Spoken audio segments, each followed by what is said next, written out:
Bien, Mirador. Parole directe, l'interview vérité ou la fine bouche ébanie. Mirador. Ici, la parole est directe. Il est avec nous, il s'est déjà installé sur ce plateau. Sékou Koundouno, responsable des stratégies et planification du FNDC. Il est notre invité prestige en sa compagnie. Nous allons faire le tour des questions de l'actualité. Sékou Koundouno, bonjour. Bonjour à Bakara, bonjour à vos millions d'auditeurs, bienvenue. Bonjour à tous les chroniqueurs. Bienvenue. Talibé, première question. Le temps juste de vous mettre de l'eau à la bouche avant d'entrer dans le vif du sujet dans la troisième partie. Allez-y, Talibé. Comme on le disait dans l'intro, le 22 mars, ce 22 mars rappelle le 22 mars 2020, jour du double scrutin référendaire et législatif. Quel souvenir vous en gardez? Quel souvenir vous en gardez? Parce qu'on sait que vous avez été au devant du combat contre le troisième mandat et contre ce référendum. En une minute pour juste déblayer. J'aborde cette question avec beaucoup de pincement au cœur. Comme vous le savez, la journée du 22 mars 2020 a été cette journée où l'autocrate Alpha Condé a décidé de perpétrer un coup d'État constitutionnel en s'octroyant un troisième mandat dans l'optique de modifier la constitution de mai 2010 qui l'interdisait. Et cette journée, nous avons eu des camarades, des militants pro-démocratie à Conakry comme en province, qui ont été froidement assassinés par les hommes acquis du moins à la cause de M. Alpha Condé dans des conditions obscures. Et nous avons des centaines de familles endeuillées, des handicapés à vie, des veuves, des orphelins. Voici ce bilan macabre de cette journée inoubliable qui s'inscrit dans les annales de notre histoire commune, dont le FNDC, à travers ces hommes et ces femmes, sont en train de travailler afin de rétablir la mémoire de tous ces patriotes, de tous ces Guinéens, courageusement, qui ont affronté et cette bande qui avait pour objectif de transformer cette belle république en une monarchie dans laquelle on fera l'apologie au fait du monarque. Bien. Donc, quelle description. Une description très noire. Nous abordons cette journée du 22 mars. Le cœur lourd. Le cœur très lourd. Ouais. Et nous avons passé ces 3 derniers jours à faire des réunions, des initiatives pour que ces familles, ces victimes puissent être rétablies. Donc vous comprendrez toute la responsabilité en ce moment. Et toute l'émotion. Hein. Et toute l'émotion. Ouais. Je profite de vos ondes pour m'incliner pieusement devant la mémoire de tous ces martyrs, de tous ceux qui ont été opprimés, de tous ces patriotes qui ont laissé leur vie par la faute, la responsabilité d'un homme qui a renié son histoire, qui a renié son parcours au fait d'opposant historique et d'éclaireur pour nous les jeunes, qui a décidé à un moment donné de s'octroyer un pouvoir à vie et d'en faire de notre belle république, comme je l'ai dit à l'entame, une monarchie. Eh ben, allez, quelle entame de Sékou Koundouno, voilà, qui dépeint une situation assez dramatique en se souvenant de ce triste anniversaire, de cette triste date anniversaire du 22 mars 2020. On va aller un peu plus en profondeur tout à l'heure. Pour l'heure, nous marquons la pause pour nos obligations commerciales et un nouveau point de l'actu sur Film FM. On revient pour continuer cette émission et aller au fond des choses. Bien, Sékou Koundouno, avant la pause, vous parliez donc de ce triste anniversaire. Cela fait 2 ans qu'il y a eu ce qu'il faut appeler coup d'État constitutionnel qui a entraîné des cas de mort, des cas de blessés, mais aussi plusieurs dégâts. Aujourd'hui, où nous en sommes en ce qui concerne le cas en ce qui concerne les crimes de sang qui ont été commis sous Alpha Condé et justement à cause notamment de ce funeste projet du troisième mandat. Et merci Abakar, et je profiterai aussi pour vous souhaiter joyeux anniversaire. Très bien. Et vous féliciter, vous encourager. Et depuis une année, on sent de la motivation. Et pour celui qui vous connaît, votre engagement et votre leadership à faire avec l'ensemble de l'équipe qui vous entoure. Merci. Je ne pourrais seulement appeler cette équipe à beaucoup plus de persévérance, de courage, d'abnégation, de détermination, afin que vous puissiez atteindre les objectifs que vous êtes assignés. Merci. Concernant les actions déjà entreprises par la coordination, et nous avons déjà, au nom des victimes, porté plainte au niveau de la Cour pénale internationale. À l'époque, Mme Fatou Bensouda était la procureure générale. Aujourd'hui, nous avons Maître Khan. Nos avocats Vincent Brengart et William Bourdon ont pris attache encore avec le nouveau procureur près de la Cour pénale internationale, qui lui a signifié que le dossier guinéen est en examen et qu'ils étaient en train d'observer Conakry si des actions pouvaient être faites afin que les familles des victimes puissent être rétablies dans leur dignité et dans leur honneur. Du côté de Conakry, on n'a pas laissé du temps. Dès qu'on a nommé le nouveau procureur près de la cour d'appel de Conakry, je veux parler de M. Charles Rouet, nous avons porté aussi plainte à ce niveau à travers une dénonciation.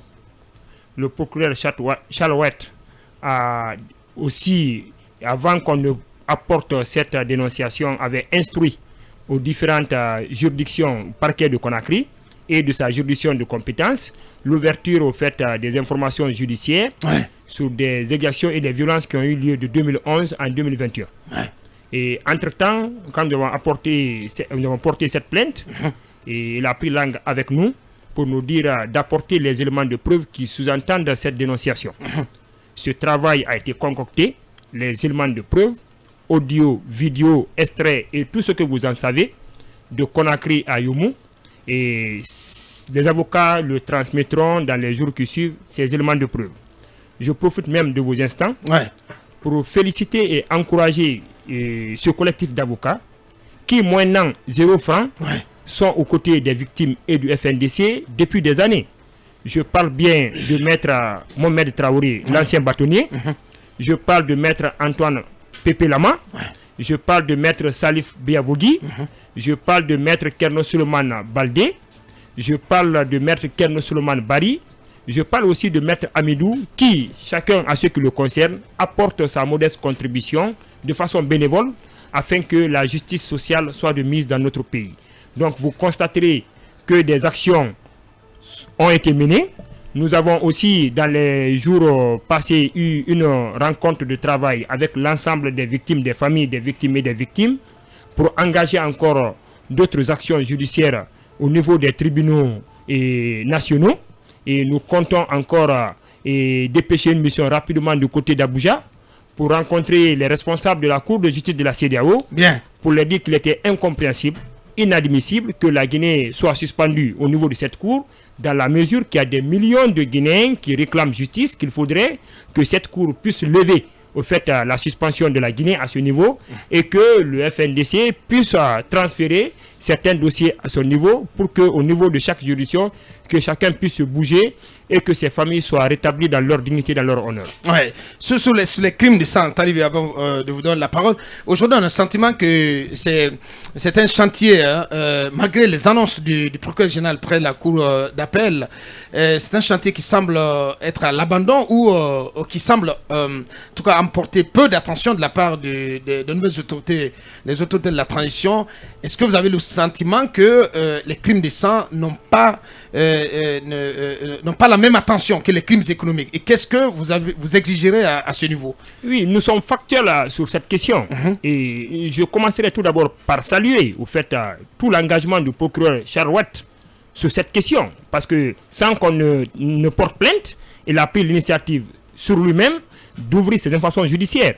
Mais nous n'avons pas senti de soutien de la part soit du garde des Sceaux, soit du gouvernement ou du chef de l'État à faire de ces crimes de sang une priorité des priorités. Nous, au niveau du FNDC, nous soutenons, nous adhérons à toutes les actions de récupération des biens de l'État respectant les procédures y afférentes. Nous soutenons et adhérons et accompagnons toutes les initiatives de moralisation de la vie publique, mais en ricochet, nous voudrons que l'attention que ces deux précédentes actions au fait font l'objet au niveau du gouvernement, qu'au niveau des crimes de sang, que ces crimes de sang aussi puissent attirer l'attention du président de la transition. Pourquoi ne même pas créer une cour spéciale en charge au fait de la répression de ces crimes de sang? Mais en tout état de cause, nous sommes facteurs sur cette question. Nous remarquons que des crimes de sang n'attirent pas aussi une attention particulière de la part des autorités de la transition. Bien. Sekou Koundouno, notre invité prestige ce mardi. Oui, la suite avec vous, Talibé Barry. Alors, Monsieur Koundouno, on a assisté quelques semaines après la chute du président Alpha Condé au dépôt d'une plainte au niveau du tribunal de Dixine par des victimes de répression de la part du régime de l'ancien président. Et c'est le même président Alpha Condé finalement qui donne de la voix, en tout cas, si l'audio qu'on a entendu est authentique, s'adressant aux Guinéens et nouant pour certains des intrigues à la fois politiques au sein de son parti, mais aussi annonçant des zones sombres pour la transition guinéenne. Comment avez-vous accueilli cette sortie? Écoutez, que ce soit la vidéo, que ce soit l'audio, vous savez, nous avons une société profondément attachée à nos mœurs et valeurs. Et quel que soit ce que vous reprochez à un être humain, quand vous dites qu'il est mort ou qu'il est malade, la première réflexion qui vous vient, c'est comment le souhaiter prompt au rétablissement afin qu'il puisse recouvrer toute sa santé. Quand nous, on a été informés par les autorités de transition que M. Alpha Condé devait aller en séjour médical du côté d'Abu Dhabi, afin de se traiter, nous avons dit, quel que soit ce qu'on lui reproche, c'est un être humain qui n'est pas mentalement et physiquement apte. Il faudrait qu'il aille se soigner et quand il sera complètement rétabli, qu'il puisse retourner au pays. Mais quand nous constatons que cet homme qui n'a jamais fêté son anniversaire à Conakry fête son anniversaire aussi de façon ostentatoire, parce que j'ai vu ce gâteau, j'ai vu le confort dans lequel il était. Certains me diront que c'est un chef de l'État, mais je dirais à ces personnes que c'est un chef de l'État qui a été déchu dans les conditions que nous connaissons, qui traîne derrière lui du moins, tous les travers sociaux que vous pouvez connaître, qui concernent les tueries de masse, les exactions, les kidnappings, j'en passe. Ça, c'était un. Secondo, quand nous écoutons cet audio, où M. Alpha Condé, sans gêne, est en train de planifier, est en train de réfléchir sur la conquête du pouvoir. La reconquête. La reconquête du pouvoir. Nous ne nous inquiétons même pas pour nous-mêmes, mais plutôt pour ceux qui gèrent aujourd'hui la transition en Guinée. Nous nous disons à notre niveau qu'il est allé assez loin, qu'il faille l'arrêter. S'il est rétabli complètement, qu'on puisse le faire revenir rapidement à Conakry afin qu'il puisse répondre de ses actes. Et ce que nous pouvons donner en termes de propositions conformément à notre rôle de société civile aux nouvelles autorités, il y a une reddition de comptes dans la gouvernance d'un État. L'État doit communiquer, l'État doit rassurer ses concitoyens. Le mutisme ne profite à personne, plutôt ça crée la psychose, la confusion. Justement, le fait que le FNDC ne pipe mot sur cette sortie, cette vidéo, le CNRD, cette vidéo et cet audio attribué à Alpha Condé, est-ce que c'est un silence coupable? Et suivez, nous ne traitons pas de silence coupable, nous nous disons qu'à leur niveau, vous savez, ceux qui tiennent le pouvoir à Conakry sont des militaires.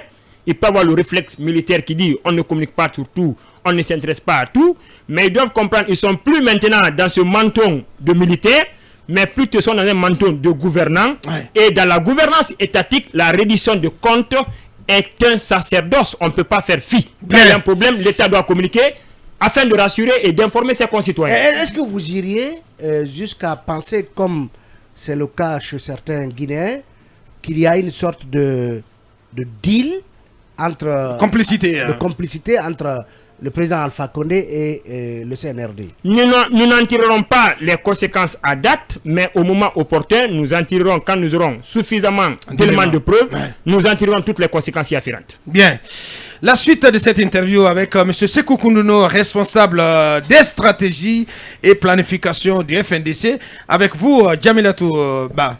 Sekou, on va à présent parler des assises nationales qui s'ouvrent aujourd'hui au palais. Et hier, vous étiez à une rencontre avec le ministre de l'administration du territoire et de la décentralisation.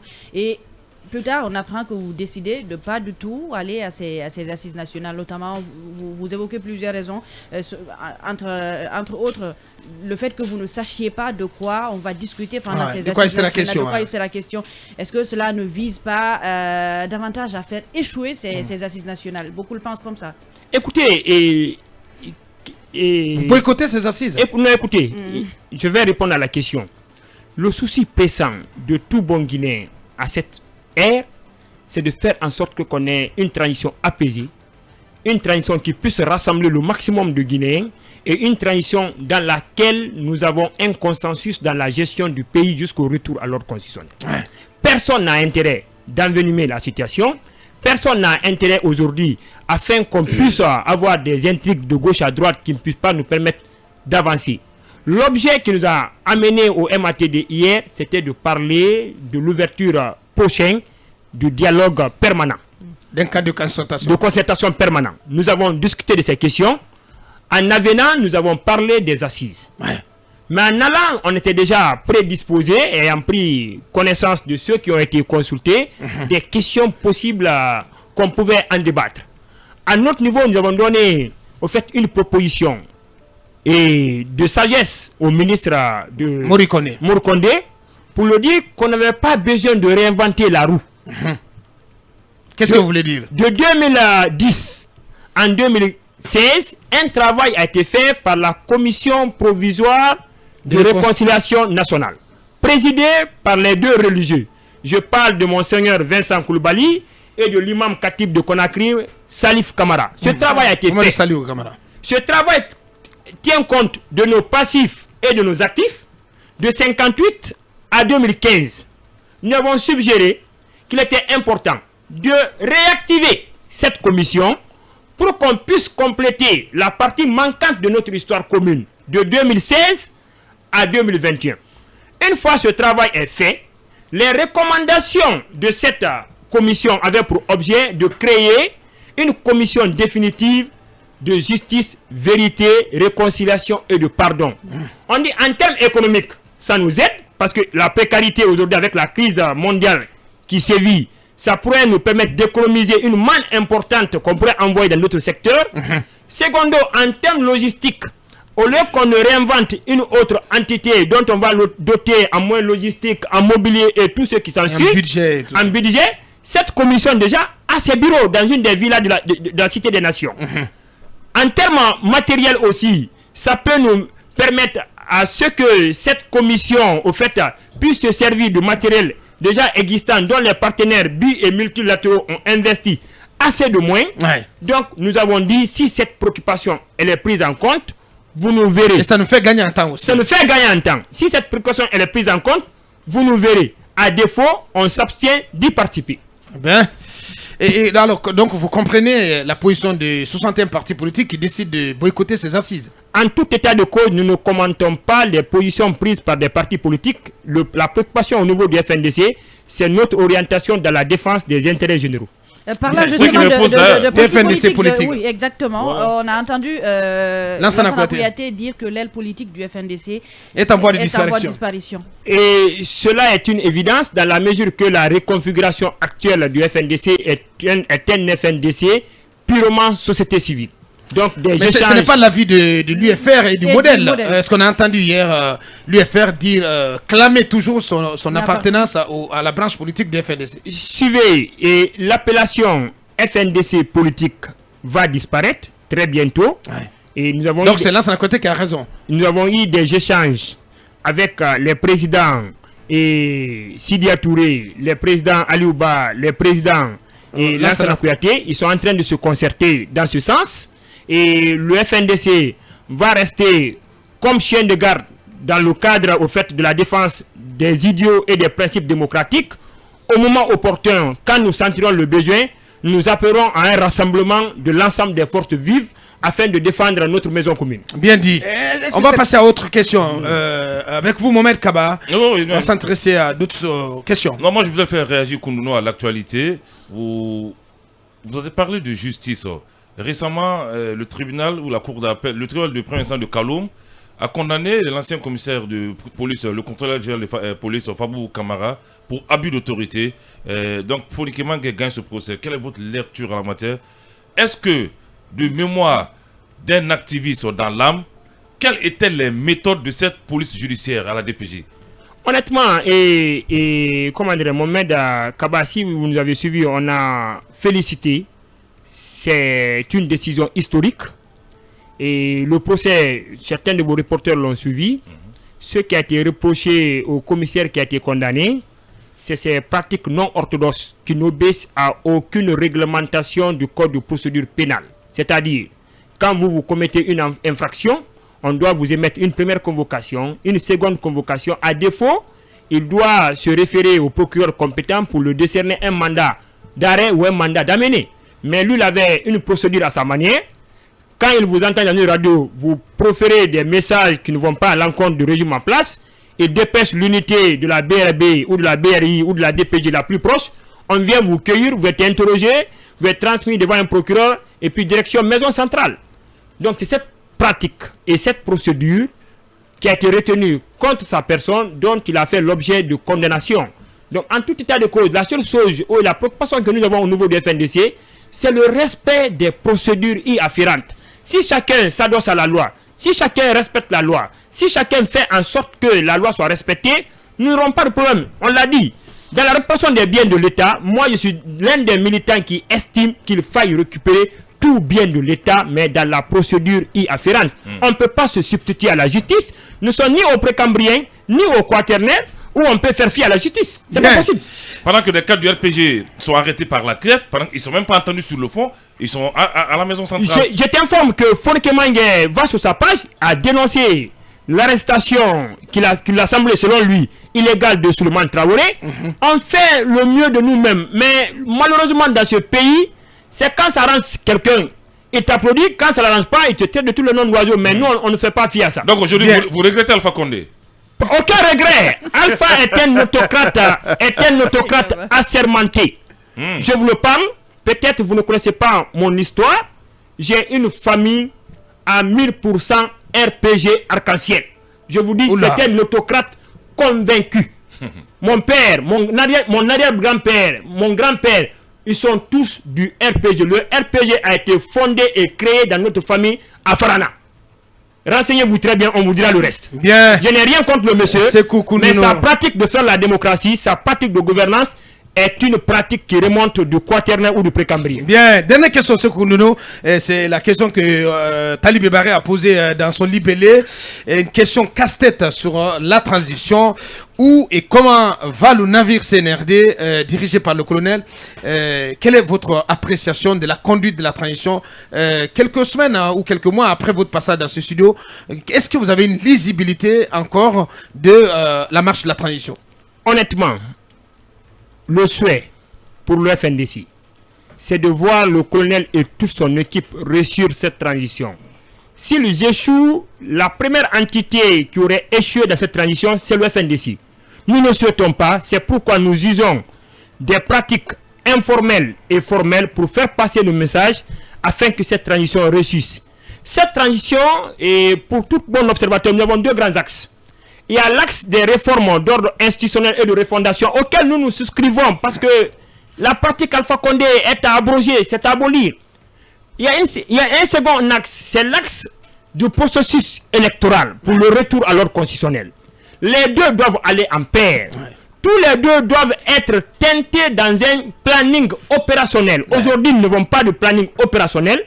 C'est pourquoi chaque fois, quand vous me prêtez le micro, je vous dis que je n'ai aucune visibilité sur la trajectoire où nous allons. C'est pourquoi le colonel... Est-ce que le colonel vous écoute encore? Vous gardez un minimum de contact avec lui ou pas? C'est pas un minimum. Nous sommes censés de garder le contact avec lui. Il est le patron de la transition. Il faudrait que tout Guinéen soucieux de la réussite de cette transition puisse garder le contact avec lui à travers des conseils, des suggestions. Vous avez le sentiment qu'il vous écoute toujours? Qu'il nous écoute, qu'il ne nous écoute pas, nous continuerons à passer des messages au fait de reçu de cette transition. Très bien. À défaut, nous en tirerons à distiller des conseils. À distiller les conseils. Très bien. Toute dernière question. Oui, alors deux dernières questions. J'aimerais demander à Sekou où est-ce qu'on en est avec la fronde, même s'il n'aime pas le mot, au sein du FNDC. Est-ce que les choses se sont calmées et qu'ils reviennent un peu à l'arrivée de Gianni Alpha à la coordination du FNDC? Comment les choses se sont passées? Et Gianni était le patron au fait du collectif des artistes du FNDC. et depuis le 3 avril 2019, Diani était déjà dans la famille du FNDC, mais il rentre dans le cercle restreint de la coordination, qui est la tête penchante, où il va occuper la fonction du responsable des ressources humaines, mais aussi de la citoyenneté active. Nous avons besoin de quelqu'un qui va au contact des citoyens, qui parle aux citoyens, qui leur dit comment ils doivent apporter leur modeste contribution à ce que cette Guinée aille de l'avant. Bien. Concernant au fait nos amis avec lesquels nous étions dans l'incompréhension, vous savez, nous avons un leadership. Fonike Mangue est un coordinateur à l'écoute de tout un chacun. Il continue à échanger avec eux, à parler avec tout un chacun, mais dans les principes qui régissent la coordination nationale, on ne fera pas fi à ces principes. Le calme est revenu? Pour nous, le calme est revenu. Pour nous, les discussions continuent. Des personnes, au fait, et de bonne volonté continuent à les parler, mais comme vous le savez, devant les principes, nous sommes intraitables. Intransigeants. C'est Koundouno, parlant du colonel Abouakar demandait est-ce qu'il y a un minimum de contact avec le colonel. En réalité, avec qui avez-vous des problèmes? Est-ce que c'est directement avec le colonel ou avec cette partie toxique de l'entourage du colonel Doumbouya? Je le dis, je le réitère, le colonel est un volontaire.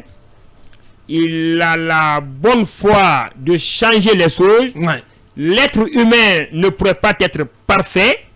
Le souci que le FNDC a, que certains d'autres entités ont, c'est ceux qui l'entourent. Vous savez, quand vous avez le pouvoir et ceux qui viennent à la 25e, à la 31e ère, c'est comment profiter de ce pouvoir, c'est pas comment vous aider à ce que vous réussissez.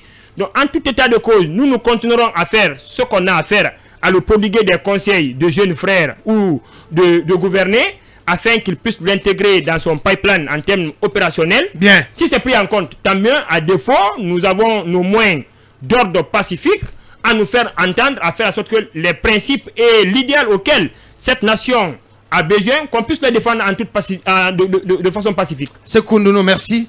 C'est à moi de vous remercier. Merci d'avoir répondu à nos questions. Tout en vous souhaitant joyeux anniversaire. Merci, franchement. Je vous en recommande vivement beaucoup de persévérance, beaucoup de détermination. Nous, au niveau du FNDC, c'est notre essence. Dès qu'on se lève le matin, c'est la conviction, la détermination à ne pas céder sous aucune intimidation ou perpétuité de la nature.